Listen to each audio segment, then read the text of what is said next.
Welcome to Week 7 and to a new edition of Between the Horns, presented by your Southern California Toyota dealers. I'm JB, along with Stu Jackson, senior writer, and my friend and Super Bowl champion, DeMarco Farr. Gentlemen, how are we? Maurice, you're looking good, man. What's happening, brother? Wow, you're looking svelte. You know what? If the Rams need a 10-day contract from a running back off the street, I'm not sure that Stu doesn't have a better chance than MJD does coming off his vacation in London. All toss plays. All toss plays. Run to the pylon. Come on. We'll see. More of an outside zone runner or a downhill gap scheme type of guy, Stu? Outside zone, probably. Check the pass. Yeah, exactly. Yeah. Decoy. All right, so let's get to the news of the week, which unfortunately is not that great for the Rams in terms of their competitive chances at running back and corner. I know there's still a lot to solve for here, Stu, but take us through it. Yeah, so starting off with the running back position, obviously never good for any offense to be down their top two, but that's what the Rams are facing right now with Kyren Williams, who McVay said it's safe to say that he'll be out after suffering an ankle injury against the Cardinals. Then Ronnie Rivers, who was placed on IR because of the knee injury he suffered against the Cardinals. So now that leaves you with Zach Evans, Royce Freeman, and recently signed Myles Gaskin on the active roster, and of course, someone that Rams fans are very familiar with, and Darrell Henderson Jr. on the practice squad. And so still figuring out exactly what that rotation and what that picture looks like at that position. But it's definitely something that's adding a new wrinkle, maybe an unexpected wrinkle for this week's game plan against the Steelers. I mean, it's going to be clearly by committee, correct? So it doesn't really matter who starts the football game.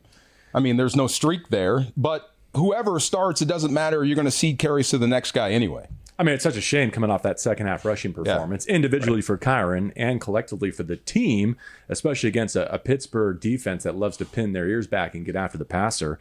And so my inclination is I'm not worried about handoff distribution, with apologies to fantasy football players. Whoever's going to pass protect for Matthew Stafford, to me, is the one who's going to get the lion's share. Am I wrong? No doubt. Job number one on this football team and on this offense is what? Protect Matthew Stafford. He is your number one asset. So absolutely, that is paramount. But at some point, you're going to have to be a professional running back and pick up some tough yards. So Royce Freeman is a guy I like. He's the biggest back I think the Rams have. I mean, big, strong guy. Zach Evans is a guy. We love his style. So we all know Darrell. At some point, some of these guys are going to be called upon to pick up that third and inches, fourth and inches, to stay in the football game or to salt it away. So at some point, you're going to have to rise up and be that starting Rams running back. And then meanwhile, at cornerback, some legal trouble for Darion Kendrick, one of the Rams' starting corners. We have seen in recent weeks a couple of other reserve options get time, including Duke Shelley, including the rookie Trey Tomlinson. So at least there's a growing experience there if there needs to be a spot start, Stu? Yeah, absolutely. I mean, you look at especially, guys like, Duke Shelley and Trey Tomlinson too. I think, there are options should it come to that. But, obviously, as Sean McVay said earlier this week, the team's still in the process of gathering information. And so ultimately, we'll see what that looks like probably closer to the end of the week. I have a question. When you lose a corner, I thought the first corner would be Trey Tomlinson. Why am I wrong about this? I thought that would be the first guy off the bench. I know Duke Shelley's played great, but I thought that Trey Tomlinson was the guy that was waiting for an opportunity to get on the field. Am I wrong? I'm not saying you're wrong, but I'm just saying there is some optionality there, including taking a Kobe Durant and asking him to play outside. I will say the secondary, I think, has been one of the most pleasant surprises on this entire 23 team. Am I wrong? Yeah. Kudos, Raheem Morris, Aubrey Pleasant. They have overachieved. Why are we shocked with Aubrey Pleasant back at Not saying we're secondary? shocked. Just saying that relative to outside expectations, you'd be hard-pressed to find a more overachieving unit in the National no doubt. I'll say it. I say it to his face, and I'll say it on here. Guys have a strange way of getting better when Aubrey Pleasant is around. He is a no-nonsense guy. Have you seen him turn up in practice? It's not pretty. I mean, it's great because he's not yelling at you, but it's fun to watch. So, yeah, these guys are getting better. And, look, whoever steps in there, the standard is here. The way you play and the way you fight is here. So you're going to have to match that level just to be on the field with those guys. Yeah. All right, so we're looking for clarity at a couple of positions, one on offense, one on defense, heading into Week 7 against the Pittsburgh Steelers, and we'll dive into that matchup shortly. But, gentlemen, I think we have an opportunity here to talk about what is now crystallized, and that is the state of the NFC playoff picture, of which the Rams are securely a part. It's an opportunity the Rams have earned through 6 games, and the chances they have upcoming head-to-head to me are really impressive. Here's what I mean. I think the Rams are one of 8 teams on what I would consider right now the wild card bubble. And they're going to play 5 of those 7 other opponents before Christmas. This is not one of those games this week against the Steelers, though it certainly has implications. But starting next week against Dallas, we're going to find out fast where the Rams figure to be come the new year. Look, I think the Rams are starting to peak at the right time, if I dare say peak. I think they know who they are and what they are. Is that fair? I think you know what sort of offense you want to run. I think you know which 5 guys you want to start on the offensive line, and guys on defense are starting to come around, Byron Young in particular. So you're starting to become two-pronged in a pass rush. You have a big physical offensive line, which will help you versus Pittsburgh, because if you want to play AFC North football, this is the line to do it with. So I think you know who you are and what you are, and it sets you up for, like you said, this stretch run, this wild card bubble. Maybe you can knock some teams off along the way. The second half schedule, I'll tell you what, is shaping up to be, I think, more exciting than maybe most people expected. Maybe, externally when you looked at, the schedule when it came out and, on paper. And so to be in a position where you're going to be going against these other teams that are going to be vying for those wild card spots is something that's going to be really, really fun to watch. It helps to be coming off a week where the Rams were the only team in the division to win, and where the last 2 undefeateds in the National Football League both took losses. And so we're not, resigning ourselves to a wild card pursuit. But when you do look at that group, the Cowboys are on a bye. The Rams go to Dallas next. The Saints are on Thursday Night Football against Jacksonville tonight. Seattle just lost at Cincinnati. They play Arizona this week. Washington, a 3-3 team at New York, with the Giants giving the Bills more than they wanted on Sunday Night Football. And then Green Bay, to me, is super intriguing because they're 2-3 at a woeful Denver Broncos group this week. We'll see if the Broncos have anything left. But that Packers trip coming up to start the month of November looks super critical. Well, and they're also coming off of their bye week this week. Sure. Their bye week was last week. I should clarify that, but chance for them to self-scout. And, that was something that Packers head coach Matt LaFleur talked a lot about when he was speaking to Green Bay media, as far as especially figuring out what was working and what wasn't working offensively. And so for what has maybe been perceived to be some of the struggles that side of the ball for them has had to this point, there's a chance that, maybe they've got this corrected and at least some things figured out by the time the Rams come to Green Bay. I like the self-scout. We suck. There, move on. Speaking of byes, the Rams have 4 opponents this season coming off of their bye. This one, Pittsburgh. Next week's Dallas, and 2 more down the schedule. Wow. Always rough, man. I mean, this week, I don't think it matters. Pittsburgh coming off a bye, okay, so be it. I mean, next week versus Dallas, that might mean something because you're facing a fresher team. And then to do that 2 weeks in a row, that might be rough. But this week, I don't think it matters at all. I'd rather be the team that's a well-oiled machine that's playing into a football game versus coming off a bye week, because they're going to ease into a street fight. They haven't been going live. They haven't had full contact. The Rams have. So I'd give the advantage to this football team versus the one coming off the rest for this week. DeMarco, is that something you noticed as a player, even now, as far as like just the difference in terms of facing a team that's coming off of a bye versus one that isn't? Was there anything you noticed that different about their performances? Look, it's either going to go one or 2 ways. Either the team coming off the bye will jump on you early because they're fresh, or they can outlast you and turn it on in the fourth quarter because they're fresh. I mean, it's going to show up at some point, but I don't think it matters this week versus Pittsburgh at all.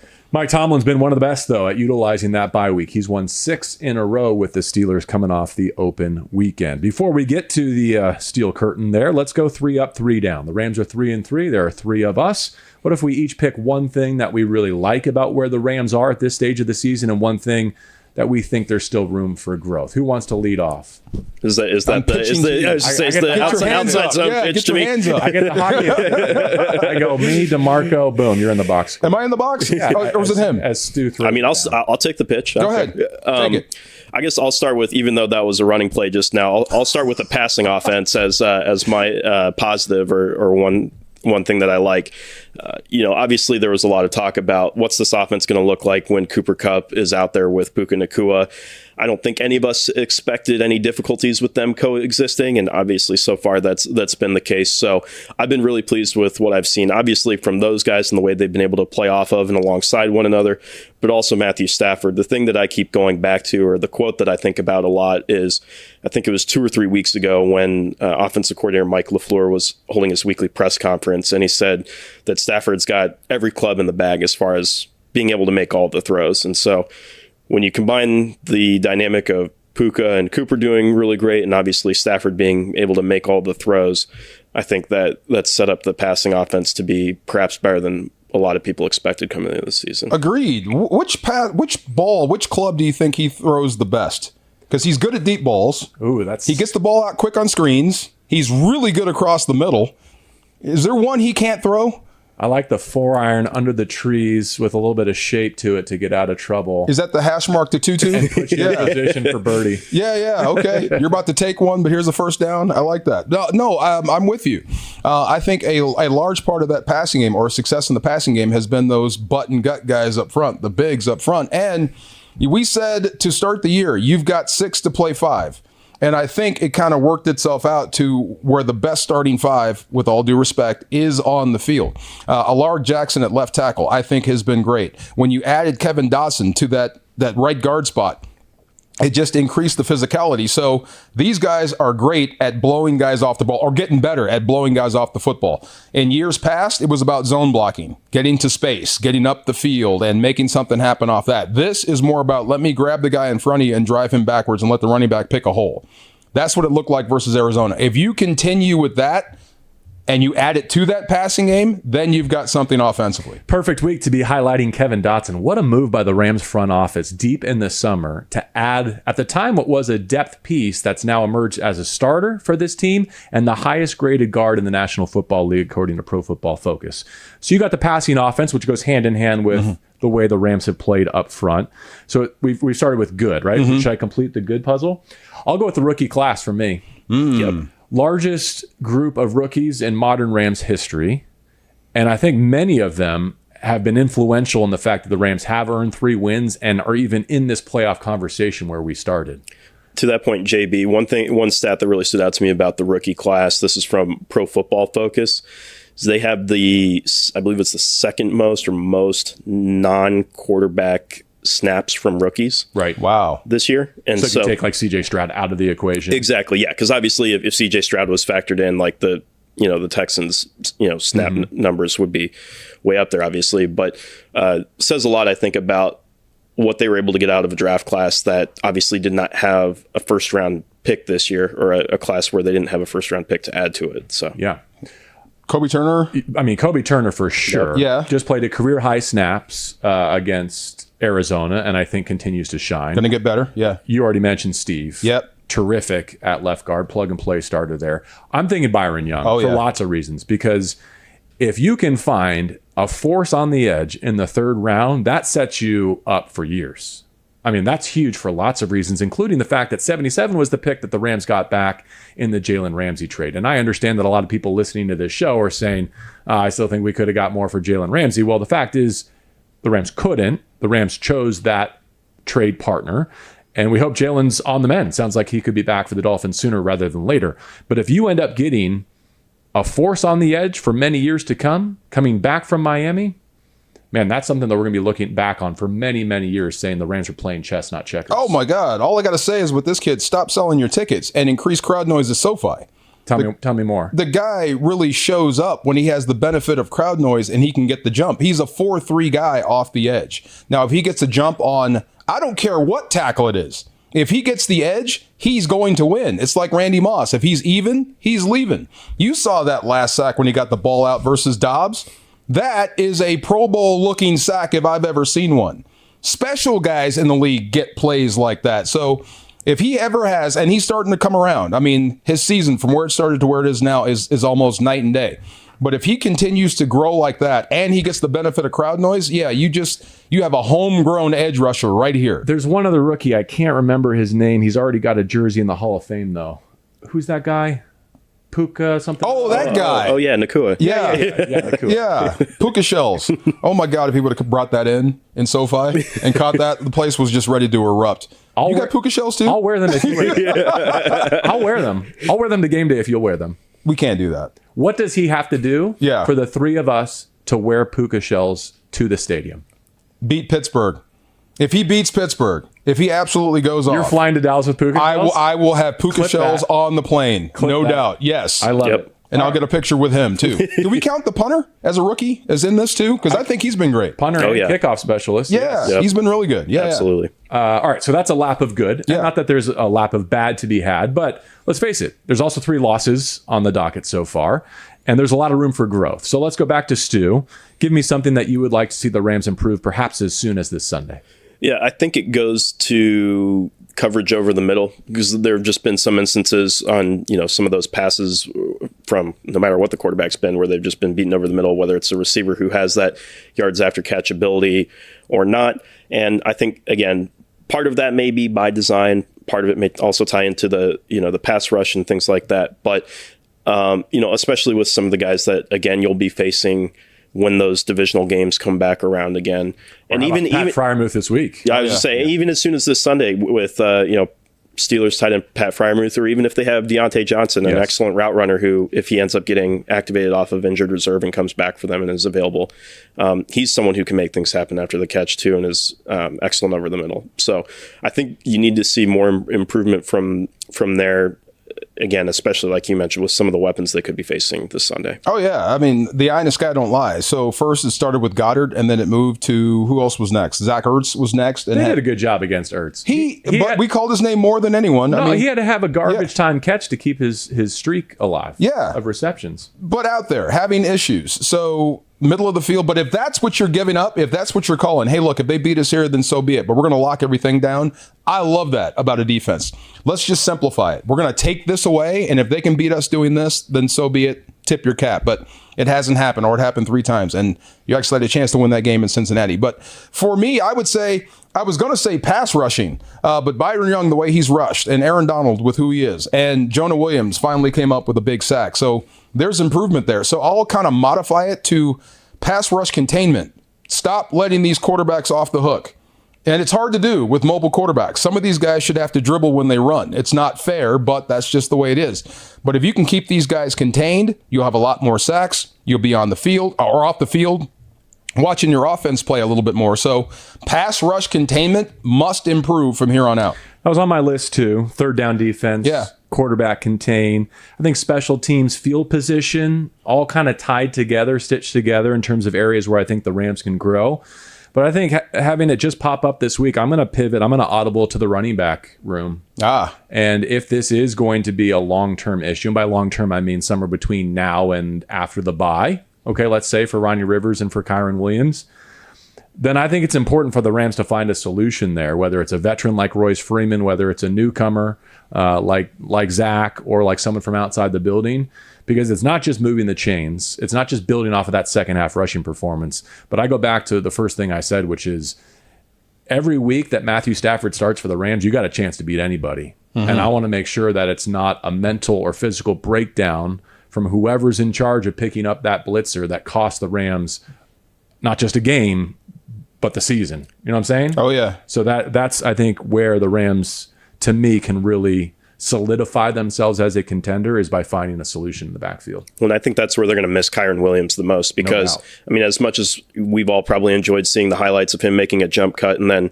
making something out of nothing for some gaps that maybe aren't there at times, he's been excellent as a pass protector for Stafford in terms of, picking those things up and again, being that protector that they need and being a willing one at that. And so that's going to be huge, especially against this opponent. The Pittsburgh Steelers are coming off their bye at 3-2 after 5 games played. I'm going to propose that this is the worst offensive team the Rams have played so far statistically, but that this is a defense that keeps company with San Francisco and Philadelphia, 2 of the best defensive teams the Rams have played so far, especially because of their pass rush.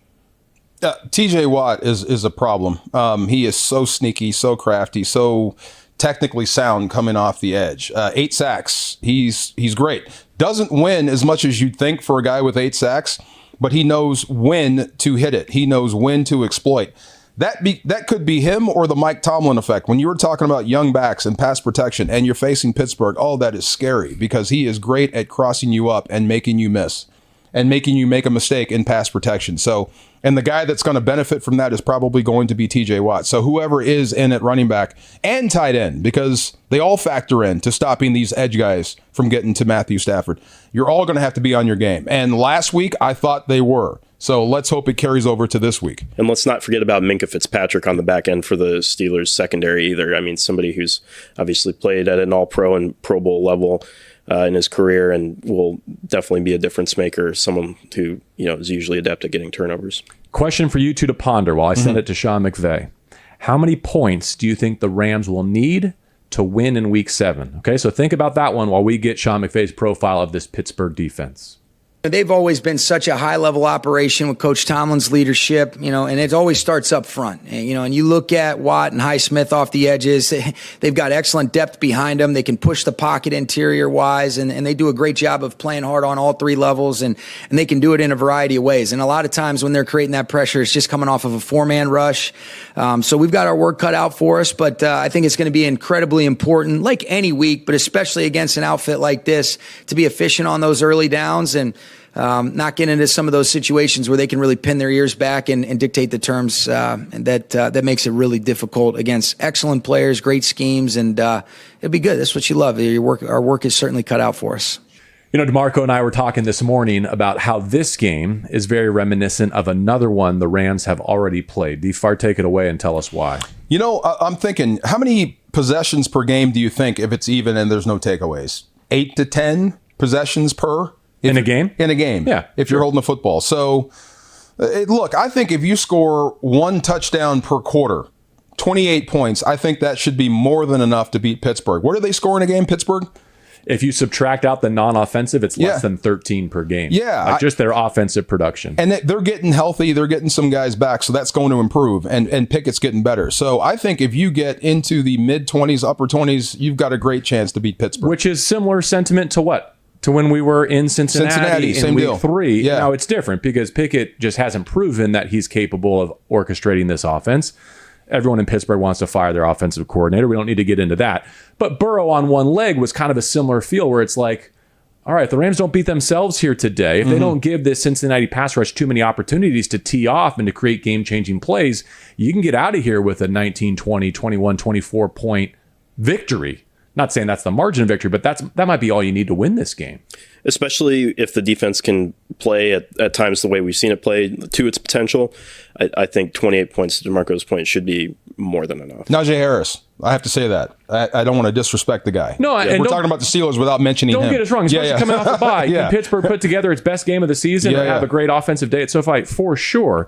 But their profile is such that that's not how they win. They win by getting you out in the deep waters, tempting you to drop back to 7 and pass, and then absolutely hoping that they can drown you before you drown them. Yeah. You look at their wins, 3 wins by a total of 16 points. They've had 3 or more takeaways in each of those wins. They've had 4 or more sacks in each of those wins, 2 defensive touchdowns and a block punt for a safety.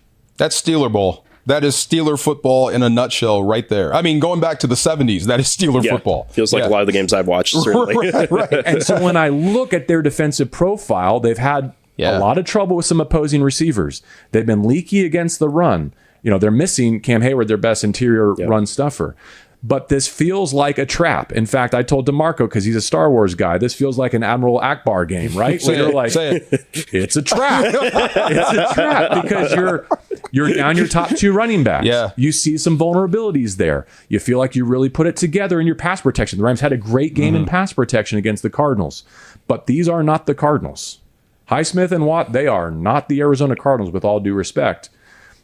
So it's going to be fascinating to me to see how the Rams manage this in terms of their game plan. I'm with you. And I just like the fact that the Rams bookends when you've got Jackson playing the way he's playing, and his confidence is really, really high and through the roof. And Rob Havenstein, who was a runaway beer truck last week. Wasn't that fun watching him?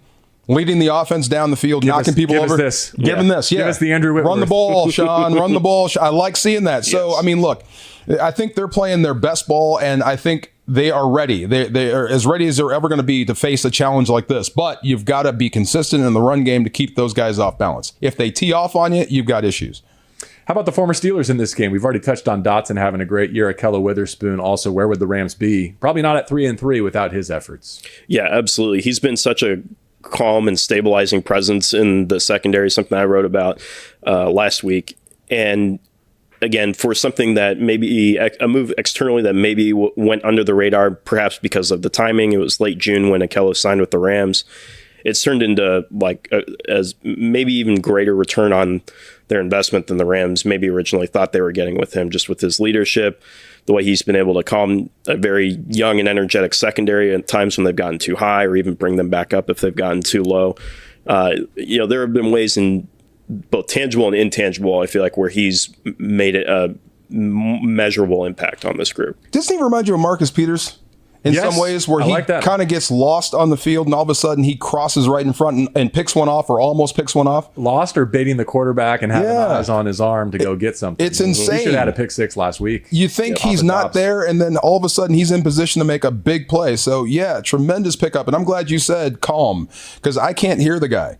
I don't think I've ever heard him speak. Really. I've heard the other guy a lot. I haven't heard this guy at all. Yeah. Well, we had him mic'd up for the last game, and at first I wasn't sure if I should, politely protest that decision or not, because I'm like, you realize how little this guy talks on the field except when he needs to, right? Wow. But I think it's still turned out great. But he's gonna have some big matchups this week too, because here's another way where Pittsburgh reminds me of Cincinnati. It's not just because they're from the same division, but they got some dudes on the outside, especially if their Pro Bowler Johnson comes back off of injured reserve, like you pointed out. All right, should we get to a key to victory or two? Let's go. Take your pick. Who wants to lead off? I'll go for it. Take advantage of the Steelers' run defense. You mentioned the absence of Cam Hayward. He's been on IR because of groin surgery.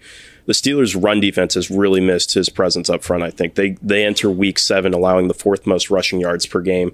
Again, not necessarily reflective of the entirety of the talent that is on that unit, but it's something they have had difficulty with so far this season. And so no matter what that rotation looks like, or that collection of running backs, whoever you have out there, they better be efficient with their carries, because otherwise it could be a long day, especially when you're trying to hold up against Highsmith and Watt on the edges there. What if Zach Evans goes for 150? I mean, I'm just saying. Are you leaning to the rookie? I'm just saying, what happens? I mean, look, you've seen the way this kid runs. We're a big fan of his style. If he glances off a few one-on-one tackles and he's off to the races, he gets those knees up, you got issues. And we're not trying to devalue the running back position any more than the sport already has. But this could be the quintessential case of it's about the guys in front, the 5 plus Higbee, the receivers inserting in the running game. Yeah. As opposed to who's actually taking the handoff. Am I wrong? Oh, no doubt. What was that show, 2.5 Men? It's not the actor, it's the show. Yeah, it's the reason we love the show, not just you. I thought you were going to say it's going to take 2.5 men to run the football. Oh, no, all 5 guys. No. By committee, pull 3. Pull 3 men. Miss the dunk. I like it. I hope we don't have the same one. Mine is basically simple. You outlined it. Pittsburgh and that defense, they're tremendous at getting after the quarterback, but they are living off takeaways. So, protect the football. Don't turn it over. Like you said, did you say it on this show or the other one? If you end every drive in a kick, that's great. Did I steal yours? You stole my key. Okay, go ahead. Go ahead. My bad. No. I didn't mean to steal it. You're doing great. You're delivering You stole my Star Wars. I'll just pay off the sponsor at the end. No, go ahead. No, but it's the same thing. I mean, just be smart with the ball, and Matthew Stafford included. Look, I love the way he plays, and I love a quarterback that's super aggressive. But if it's not there, if they've got you dead to rights, take the sack, throw it to the sidelines, live to fight another day. The last thing you want to do is feed them with takeaways, because that will fuel everything that Mike Tomlin says, and they'll start to believe they can beat you. I'll pivot to how about tamping down explosives?